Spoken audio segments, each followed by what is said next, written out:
जय Hind friends, welcome to my channel education centre 21। आज हम इस वीडियो में कक्षा 9 विषय हिंदी का मॉडल पेपर लेकर आए हैं।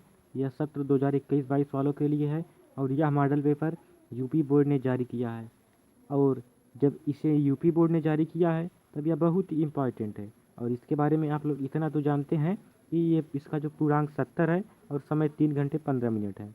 और आप लोग ये भी जानते होंगे कि प्रारंभ के 15 मिनट परीक्षार्थियों को प्रश्न पत्र पढ़ने के लिए मिलते हैं। और अब ये जो निर्देश दिया गया दूसरा वाला, अब हम इसे देखते हैं कि प्रश्न पत्र 2 खंडों में विभाजित है, खंड आ एवं खंड ब। हम इस मॉडल पेपर का एकदम अच्छे से सॉल्यूशन भी आपको देंगे और हम इस प्रकार से इसका हल करवाएंगे कि आपको एकदम समझ में आ जाएगा। और जब यह यूपी बोर्ड ने जारी किया है तो ये बहुत ही ज़्यादा महत्वपूर्ण है और इसमें से 100% आपके एग्जाम में पूछा जाएगा। और अब देखिए, खंड आ में 20 अंक के बहुविकल्पीय प्रश्न है, खंड ब में 50 अंक के वर्णनात्मक प्रश्न है। यानी जो पहला खंड आ होगा उसमें 20 नंबर के बहुविकल्पी होंगे। तो हम इस अब खंड आ को ही देखते हैं। यहाँ पर है खंड आ, हमारा यहीं से शुरू होता है बहुविकल्पीय प्रश्नों के साथ। पहला प्रश्न है, भारतेंदु युग के निबंधकार हैं। तो भारतेंदु युग के निबंधकार बालकृष्ण भट्ट हैं। हम इसका सॉल्यूशन एकदम पूरा का पूरा एकदम सॉल्यूशन देंगे। बस खाली आप एक बार इस वीडियो को पूरा देखिए, फिर आपके दिमाग को खुद एहसास होगा कि हाँ, हमने अच्छी वीडियो देखी है। फिर इसके बाद आता है कि गोदान किस विधा की रचना है।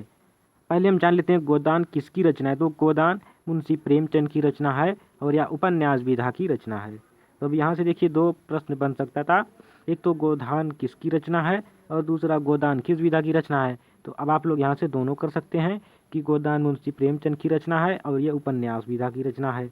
तो अब इसके बाद हम अपने नेक्स्ट प्रश्न की तरफ बढ़ते हैं। हमारा अगला प्रश्न है, सेठ गोविंद दास द्वारा रचित व्यवहार एकांकी में कुल कितने पात्र हैं। तो व्यवहार एकांकी में कुल 4 पात्र हैं। ये तो आपके सिलेबस का है, ये तो आपके पाठ का है। और फिर भारतेंदु युग के पूर्व हिंदी गद्य के प्रमुख लेखक राजा शिव प्रसाद सितारे हिंदी थे, जिनकी एक रचना है राजा भोज का सपना, जो कि इम्पॉर्टेंट है, पूछा भी जाता है। इसके बाद आदिकाल को अन्य किस नाम से जाना जाता है। तो आदिकाल को वीरगाथा काल के नाम से भी जाना जाता है। अब इसके बाद आता है हमारा छठवां प्रश्न। हम लोगों ने 5 प्रश्न को कर लिया है, तो हम छठवें प्रश्न की तरफ बढ़ते हैं। छठवां प्रश्न है कि पृथ्वीराज रासो किसकी रचना है। तो पृथ्वीराज रासो चंद्रबरदाई की रचना है। चंद्रबरदाई, आप लोगों ने पृथ्वीराज चौहान का नाम सुना होगा, तो उनके दरबारी कवि थे चंद्रबरदाई। चंद्रबरदाई ने पृथ्वीराज रासो में पृथ्वीराज चौहान के बारे में लिखा है। तो सगुणोपासना की दूसरी शाखा कहलाती है, सगुणोपासना की दूसरी शाखा कृष्णाश्रयी शाखा कहलाती है। पहली शाखा है रामाश्रयी शाखा और दूसरी शाखा है कृष्ण आश्रयी शाखा। अब इसके बाद है साखी शबद रमैनी किसकी रचना है। तो साखी शबद रमैनी कबीरदास जी की रचना है। हम अपने 9वें प्रश्न की तरफ बढ़ते हैं। 20 बहुविकल्पी प्रश्न है, तो हम लोगों ने 8 कर लिया, अब बचता है 9। अब 9वें को देखते हैं कि देखि रूप लोचन ललचाने, हर से जन निज निधि पहचाने में निम्नलिखित रस है। यहाँ पर देखिए श्रृंगार रस है।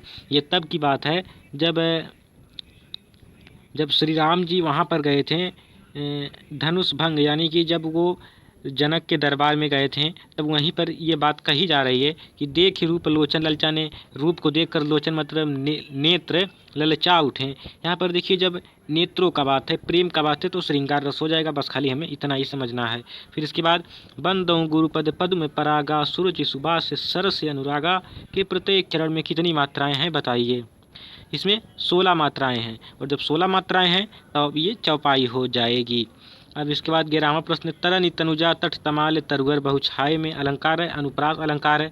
कैसे अनुप्रास अलंकार है। तो अनुप्रास अलंकार इस प्रकार है कि ये देखिए ता अनुप्रास अलंकार की परिभाषा है, जहाँ पर किसी व्यंजन की पुनरावृत्ति हो। तो यहाँ पर देखिए ता ता ता ता ता ता की पुनरावृत्ति हुई है तो हो जाएगा अनुप्रास अलंकार। अब हम 12वें प्रश्न की तरफ बढ़ते हैं। 12वां प्रश्न है यथाशक्ति का समास विग्रह है। तो यथाशक्ति का समास विग्रह होगा शक्ति अनुसार। ठीक है। अब देखिए माता पिता, दिन रात आदि के बीच किस विराम चिन्ह का प्रयोग हुआ है। आप लोग विराम चिन्ह समझते हैं, आप लोग ऐसे इस प्रश्न को समझते हैं। यहाँ पर आप देखिए माता पिता के बीच में यहाँ पर एक छोटा से ऐसे बना हुआ है और दिन और रात के बीच में छोटा सा एक ऐसे बना हुआ, ऐसे बना हुआ है, छोटा छोटा माता पिता के बीच में भी है और दिन रात के भी बीच में है, ऐसे छोटा छोटा।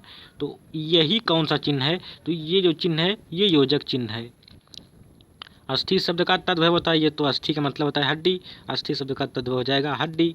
अब इसके बाद एक प्रश्न आता है 15वां प्रश्न है कि अज्ञान का विलोम है, अज्ञान का विलोम ज्ञान है। कमल, राजीव, जलज, नलिन आदि कहलाते हैं, ये पर्यायवाची कहलाते हैं, ये एक दूसरे के पर्यायवाची हैं। महाशया का संधि विच्छेद होगा, महाशया का संधि विच्छेद होगा महान धन आशया। ठीक है। इसके बाद रामई शब्द रूप है, तो रामई रूप है, रामई शब्द रूप है तृतीया विभक्ति बहुवचन का, रामई शब्द रूप है तृतीया विभक्ति बहुवचन का। अब हम लोग 18 प्रश्न को कर चुके हैं। और एक बात है कि इस PDF का लिंक हम डिस्क्रिप्शन में दे रहे हैं, इस पेपर को आप डिस्क्रिप्शन में जाकर डाउनलोड भी कर सकते हैं। तो अब आता है गच्छन्ति रूप है गम धातु का, यानी गम धातु का गच्छन्ति रूप कौन सा लकार है, कौन सा पुरुष है और कौन सा वचन है। तो यह लट लकार है, प्रथम पुरुष है और बहुवचन है, तो आप लोग ये याद रखिए, ये बहुत इंपॉर्टेंट है। और क्री धातु विधिलिंग लकार मध्यम पुरुष द्विवचन का रूप बताइए, तो हो जाएगा कुर्यातम। विधिलिंग जिसमें चाहिए का अर्थ प्रकट हो। अब हम लोगों ने 20 प्रश्न को कर चुके, हम खंडवा की तरफ बढ़ते हैं। खंडवा में प्रश्न 21 है कि निम्नलिखित गद्यांश पर आधारित प्रश्नों के उत्तर दीजिए। मोटर चली गई, बूढ़ा कई मिनट तक मूर्ति की भांति निश्चल खड़ा रहा।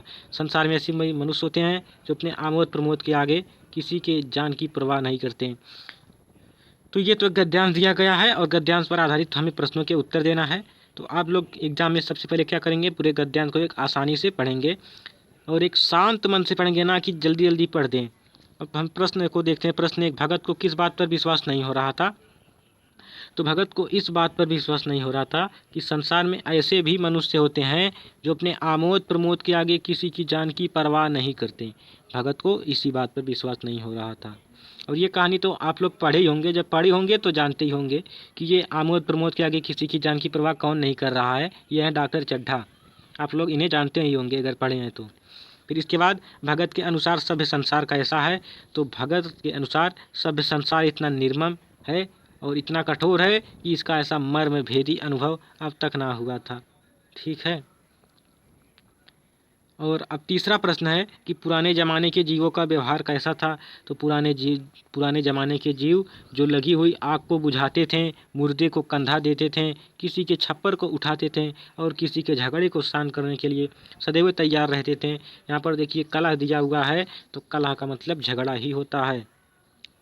अब इसके बाद आता है सेकंड पैराग्राफ, इसमें अथवा करके दिया गया है, यानी एक ही करना है, तो हम इसे छोड़कर आगे बढ़ लेते हैं। अब आता है प्रश्न 22, निम्नलिखित पद्यांश पर आधारित प्रश्नों के उत्तर दीजिए।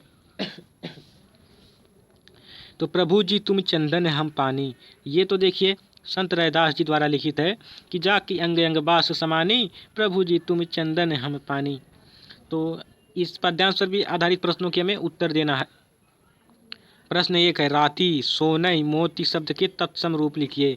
तो राति का हो जाएगा रात्रि और सोनई है, तो सोनई का हो जाएगा स्वर्ण, सोनई का हो जाएगा स्वर्ण।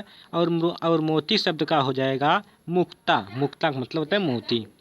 जैसे चित्तवत चंद चकोरा में कौन सा अलंकार है। फिर यहाँ पर मिल गया हमें अनुप्रास अलंकार। ये देखिए चा चा चा, चाचा की पुनरावृत्ति है, तो हो जाएगा अनुप्रास अलंकार। फिर इसके बाद जा की ज्योति बरय दिन रात्रि का आशय स्पष्ट कीजिए। तो यहाँ पर संत रैदास जी कहते हैं कि हे प्रभु आप एक दीपक हैं और हम उसकी बाती हैं, यानी बत्ती हैं। तो आपका जो दीपक वो दिनों रात बर जलता रहता है, यही इसका आशय है। फिर इसके बाद आता है कि अथवा करके, ये जो अथवा करके आया है इसे नहीं करना, या तो इसे करना या तो उसे करना है। फिर इसके बाद प्रश्न 23, निम्नलिखित संस्कृत गद्यांशों में से किसी एक का संदर्भ सहित हिंदी अनुवाद अपने शब्दों में कीजिए। फिर से हम प्रश्न पढ़ते हैं, निम्नलिखित संस्कृत गद्यांशों में से किसी एक का संदर्भ सहित हिंदी अनुवाद अपने शब्दों में कीजिए। यानी 2 संस्कृत गद्यांश दिया गया है, इसमें से एक का संदर्भ सहित अनुवाद करना है। अनंतरम श्री कृष्ण गोपालै सह वनम गत्वा गाचारयति। अनंतरम मतलब इसके बाद, श्री कृष्ण गोपालै गोपालों के साथ, सा मतलब साथ, वनम मतलब वन में, गत्वा मतलब जाकर, गा मतलब गाय, चारित मतलब चराते हैं। इसके बाद श्री कृष्ण गोपालों के साथ वन में जाकर गाय को चराते हैं। फिर इसके बाद तत्र चा वेणुम वाजयति, तत्र मतलब वहाँ, चा मतलब और, वेणु मतलब बंसी को, वाजयति मतलब बजाते हैं, और वहाँ बंसी को बजाते हैं। मैं इसका देखिए अनुवाद कर रहा हूँ। अनेन सर्वः गावा गोपालाश्च सर्वाणि कार्याणि विहाय तस्य वेणुवादनम शृण्वन्ति। अनेन सर्वा, और सभी, सर्वा मतलब सभी, गावा मतलब गाय, गोपालश मतलब गोपाल, अश्च गोपालश्च है, और चा मतलब और, सर्वाणि मतलब सभी, कार्याणि मतलब कार्यों को, विहाय मतलब छोड़कर, तस्य मतलब उनके, वेणुवादनम मतलब बंसी बजाने को, शृण्वन्ति मतलब सुनते हैं, और सभी गाय और गोपाल सभी कार्यों को छोड़कर उनके वेणुवादन यानी बंसी बजाने को सुनते हैं। शृण्वन्ति मतलब सुनते हैं। फिर उसके बाद महाकवि व्यासा संस्कृत भाषायाम, महाकवि व्यास संस्कृत भाषा में, और भक्त कवि सूरदासा हिंदी भाषायाम, और भक्त कवि सूरदास हिंदी भाषा में, तस्य बाल लीलाया अति सुंदरम वर्णनम अकरोत, उनकी बाल लीला का अति सुंदर वर्णन किया है। इस प्रकार हमने एक हिंदी अनुवाद किया। अब हम आगे बढ़ते हैं। आगे बढ़ेंगे तो आ रहा है अथवा वाला। तो अथवा वाला में नहीं करना है क्योंकि 2 दिया है, तो हमें एक ही करना है। उसके बाद अब निम्नलिखित संस्कृत पद्यांशों में से किसी एक का संदर्भ सहित हिंदी अनुवाद कीजिए। तो हम पहला पढ़ते हैं कि बुद्धिमान, नीतिमान, वाग्मी, श्रीमातृ निर्वहड़ा निवर्हड़ा। बुद्धिमान, नीतिमान, वाग्मी, श्रीमातृ निवर्हड़ा। तो इसका हो जाएगा कि बुद्धिमान का मतलब बुद्धिमान, नीतिमान का मतलब नीतिमान, वाग्मी का मतलब वाणी से चतुर। ये सब किसके बारे में कहा गया है? ये सब श्री रामचंद्र जी के बारे में कहा जा रहा है।